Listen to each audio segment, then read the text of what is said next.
Breast feeding के फायदे माता और बेबी दोनों के लिए है। बेबी के लिए अगर हम सोचें तो बेबी के लिए ये कंप्लीट न्यूट्रिशन, पूरी तरह का डाइट बेबी के लिए है। And not only food but पानी भी ब्रेस्ट मिल्क ही है, क्योंकि हमें जो पानी की जरूरत रहती है वो भी ब्रेस्ट मिल्क से कंप्लीट हो जाती है। तो पहले 6 महीने में बच्चे के लिए only breast feeding is the food which is required, no additional water also is required. तो ये सबसे इंपॉर्टेंट बात जानना जरूरी है।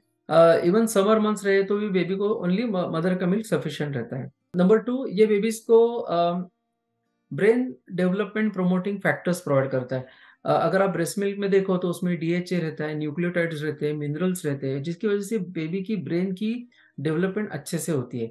स्टडीज में ऐसे दिखाया गया है कि जो बेबी एक्सक्लूसिव ब्रेस्ट फीडिंग पे है वो बेबीज के आईक्यू स्कोर्स जो बेबी अल्टरनेटिव फार्मूला फीड के ऊपर है उससे बेहतर रहते हैं। फार्मूला फीड का बेबी चबी रहता है, ज्यादा वजनदार रहता है, लेकिन ब्रेन की डेवलपमेंट थोड़ा पीछे रह जाती है। तो ये जानना थोड़ा जरूरी है। इसलिए ब्रेस्ट फीडिंग बेबी के लिए जरूरी है ब्रेन की डेवलपमेंट के लिए।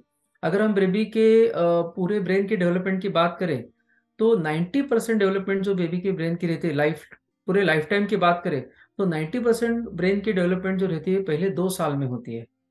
और फर्स्ट 1000 डेज का जो कंसेप्ट है प्रेगनेंसी चालू होने से 9 मंथ्स प्रेगनेंसी के और उसके आगे 2 साल बच्चे के, तो ये 1000 डेज जो रहते हैं बेबी के ब्रेन के डेवलपमेंट के लिए बहुत ही जरूरत रहते हैं। और उसमें ब्रेस्ट मिल्क का बहुत ही इंपॉर्टेंट कंट्रीब्यूशन रहता है बेबी की ब्रेन के अच्छे डेवलपमेंट होने के लिए। तीसरी बात ब्रेस्ट मिल्क का जो अगर हम सोचे बेबी के लिए फायदा जो है, बेबी की इन्फेक्शंस होने का प्रमाण बहुत कम हो जाता है, क्योंकि ब्रेस्ट मिल्क में बहुत सारे पेशियां रहती है और इम्यूनोग्लोबुलिन्स रहते हैं, जिसकी वजह से बेबी के रेस्पिरेटरी ट्रैक इन्फेक्शंस, इंटेस्टाइन के इन्फेक्शंस होने के चांसेस बहुत कम हो जाते हैं। स्टडीज में ऐसे दिखाया गया है कि 20-25 टाइम्स कम रिस्क रहती है बच्चे को अगर आप ओनली ब्रेस्ट फीडिंग करो। चौथी बात ऐसी है कि जो बेबी एक्सक्लूसिव ब्रेस्ट फीडिंग पे है ऐसे बच्चे को एलर्जी होने का चांस बहुत कम रहता है, क्योंकि ब्रेस्ट मिल्क में बाकी फॉरेन प्रोटीन्स नहीं रहते। अगर आप गाय का दूध देते हो तो उसमें फॉरेन प्रोटीन्स रहते हैं और बेबी के शरीर जो इंटेस्टाइन इमेच्योर रहता है, और ऐसे इमेच्योर इंटेस्टाइन को अगर फॉरेन प्रोटीन जल्दी इंट्रोड्यूस हो जाते हैं तो ऐसे बच्चों को एलर्जी, एक्जिमा, अस्थमा, एलर्जी वाली सब बीमारियां होने के चांसेस थोड़े ज्यादा रहते हैं। आगे अगर आप देखो तो ऐसे बच्चे आगे जाके ओबीज नहीं होते हैं जो बच्चों को एक्सक्लूसिव ब्रेस्ट फीडिंग मिला है। और ये जिनको एक्सक्लूसिव ब्रेस्ट फीडिंग मिला है उनका obesity and insulin resistant diabetes, hyper cholesterol उसके चांसेस भी कम होते हैं। अगर हम माता की बात करें तो माता को डिलीवरी के बाद इमीडिएटली ब्रेस्ट फीडिंग चालू कर देना चाहिए। With in half an hour अगर आप ब्रेस्ट फीडिंग चालू करते हो तो माता के लिए एक तो ऑक्सीटोसिन रिलीज हो जाता है, हार्मोन जो है, और उससे ब्लड लॉस मदर को होने के चांसेस, प्रेगनेंसी के डिलीवरी के बाद जो ब्लड लॉस रहता है वो होने के चांसेस कम हो जाते हैं। यूट्रस जल्दी कॉन्ट्रैक्ट हो जाता है। और अगले 6 महीने एक्सक्लूसिव ब्रेस्ट फीडिंग से मदर के शरीर में जो प्रेगनेंसी के दौरान जो एक्स्ट्रा फैट जमा हुआ रहता है, वेट गेन हुआ रहता है, वो रिलीज होने में मदर को बहुत हेल्प होती है। तो मदर का वेट नॉर्मलाइज होने में उससे जल्दी हेल्प होती है। तीसरी बात ऐसे मदर और इन्फेंट का बॉन्डिंग अच्छा हो जाता है एक्सक्लूसिव ब्रेस्ट फीडिंग से। और आगे जाके मदर के लिए लॉन्ग टर्म में अगर आप देखो तो जो माता ने ब्रेस्ट फीडिंग किया है ऐसी माता को breast cancer, ovarian cancer, uterine cancer होने के चांसेस भी बहुत कम हो जाते हैं। तो अब अगर ऐसा, और फाइनेंशियल बेनिफिट्स मदर के लिए, फैमिली के लिए तो अलग बात है। अगर आप फार्मूला फीड देने की बात करो तो एक फार्मूला 800 रुपये से 1000 रुपये तक आता है, वो जो बच्चे के लिए 3-4 दिन चलता है। तो फैमिली के ऊपर एक्स्ट्रा 5-6 हजार पर मंथ का एक्स्ट्रा खर्चा आ जाता है, तो वो भी बहुत अच्छी मात्रा में ये कम आ जाता है। तो फैमिली के लिए भी बहुत ज़्यादा बेनिफिट है। माता के लिए, बेबी के लिए, फैमिली के लिए एंड अपने देश के लिए भी इनका बेनिफिट है, क्योंकि हमारे बच्चे फिर होशियार और ज़्यादा नॉलेजेबल हो जाएंगे।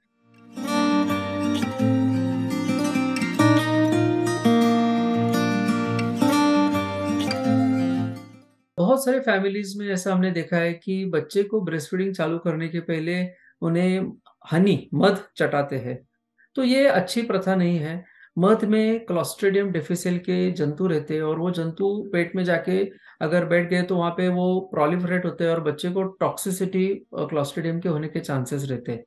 तो बच्चे के लिए जैसे मैंने कहा कि माँ का दूध कंप्लीट फूड है, तो बच्चे के लिए ब्रेस्ट फीडिंग से ही चालू करना है। और ब्रेस्ट फीडिंग के पहले प्री लैक्टियल फीड, पानी, हनी कुछ भी नहीं देना है। पहले 3 दिन में जो दूध आता है वो उसे कोलोस्ट्रम बोलते हैं। कुछ फैमिलीज में कोलोस्ट्रम बच्चे को दिया नहीं जाता है क्योंकि वो दूध गाढ़ा रहता है और वो अच्छा नहीं रहता, ऐसे गलत कंसेप्ट है। लेकिन ये फर्स्ट 3 या 4 दिन का जो दूध रहता है वो बच्चे के लिए अमृत समान है, क्योंकि ये दूध में बच्चे को इम्यून प्रोटेक्टिव प्रॉपर्टीज ज्यादा रहते हैं, जिसमें बच्चे को बीमार होने के चांसेस पहले 3-4 दिन में, अदरवाइज बच्चे जल्दी बीमार हो जाते हैं, तो वो बीमार होने के चांसेस बहुत कम हो जाते हैं। तो इसलिए कोलेस्ट्रॉम का जो बेनिफिट है, पहले 3-4 दिन का जो दूध रहता है वो बच्चे को कंपलसरी देना जरूरी है। तो वो निकाल के वो फेंकना नहीं है, वो बच्चे को कंपलसरी देना है। तीसरा एक मिसकंसेप्ट हमने देखा है कि बच्चों को फीडिंग ब्रेस्ट फीडिंग के बाद भी पानी दिया जाता है, क्योंकि कुछ लोग मानते हैं कि ब्रेस्ट फीडिंग से पानी नहीं मिलता, पर ऐसे एक गलत फहमी है। क्योंकि भगवान ने निसर्ग ने ऐसा बनाया है कि ब्रेस्ट फीडिंग में अगर प्रॉपर ब्रेस्ट फीडिंग बच्चे को जाता है तो बच्चे को एडिक्वेट मात्रा में फूड एंड वाटर मिलता है। तो बच्चे को पहले 6 महीने ओनली ब्रेस्ट फीडिंग देना है, पानी भी नहीं देना है। फिर उसके बाद एक कॉमन मिसकंसेप्शन ऐसा है कि बच्चे को 3 या 4 महीने के बाद ही ऊपर का खाना चालू कर दीजिए, क्योंकि उसके बाद थोड़ा वेट गेन कम होता है।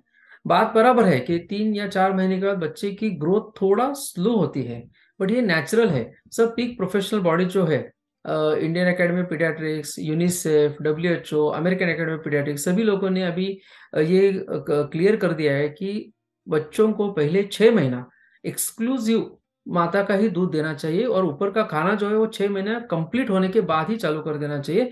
और 3 या 4 महीने के बाद जो ग्रोथ स्लो डाउन थोड़ा होती है, जैसे पहले 3 महीने 30 ग्राम पर डे वेट गेन रहता है, और 3 महीने के बाद 20 ग्राम पर डे वेट गेन रहता है, लेकिन ये जो स्लो डाउन वेट गेन में हुआ है ये नेचुरल एंड नॉर्मल है।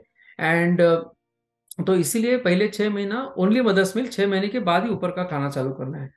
अभी उसके बाद मिसकंसेप्शन क्या है कि अभी काम हो गया, 6 महीने के बाद ब्रेस्ट फीडिंग बंद कर दो। ब्रेस्ट फीडिंग बंद नहीं करना है, ब्रेस्ट फीडिंग हमें 2 साल तक कंटिन्यू करना है। 6 महीने के बाद ब्रेस्ट फीडिंग के साथ साथ ऊपर का खाना चालू करना है, क्योंकि ब्रेस्ट फीडिंग के जो बेनिफिट्स है, जैसे मैंने कहा कि ब्रेन की डेवलपमेंट 90% पहले 2 साल में कंप्लीट होती है, तो ब्रेन की ग्रोथ होने के लिए जो जरूरी घटक है वो ब्रेस्ट मिल्क में बच्चे को मिलेंगे। तो एज अ टॉनिक के हिसाब से हमने वो कंटिन्यू करना चाहिए। प्लस बेबी की ग्रोथ के लिए भी अच्छी मात्रा में प्रोटीन्स, मिनरल्स उसमें चीजें रहती है, तो पहले 2 साल के लिए उसके लिए भी हेल्प करेगा, लेकिन ऊपर का खाना भी उसके साथ साथ कंटिन्यू करना चाहिए।